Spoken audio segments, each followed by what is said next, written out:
Kasaysayan at kwento ng bayanihan sa mga Pilipino. Ang bayanihan ay isang mahalagang bahagi ng kulturang Pilipino, isang simbolo ng pagkakaisa, pagtutulungan, at komunal na diwa.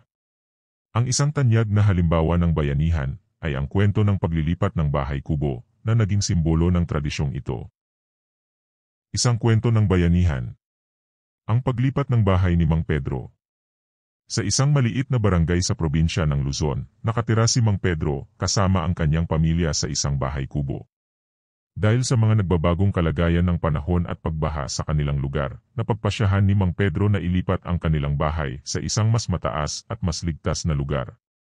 Si Mang Pedro ay kilala sa kanilang barangay bilang isang masipag at mabuting tao. Kaya nang malaman ng kanyang mga kapitbahay ang kanyang plano, agad silang nagkaisa upang tumulong sa kanya. Sa araw ng paglilipat, dumating ang mga kalalakihan ng barangay, dala ang mga mahahabang kawayan at iba pang kinakailangang kagamitan. Isa-isa nilang inilagay ang mga kawayan sa ilalim ng bahay kubo at sabay-sabay itong binuhat.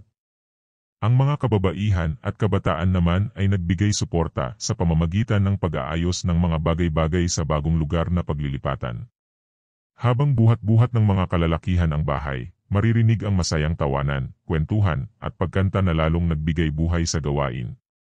Matapos ang ilang oras, matagumpay na nailipat ang bahay kubo ni Mang Pedro sa bagong lugar.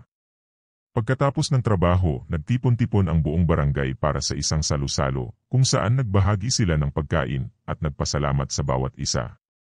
Si Mang Pedro at ang kanyang pamilya ay labis na nagpapasalamat sa kanilang mga kapitbahay, at ipinangako niya na siya rin ay tutulong sa sinumang mangangailangan.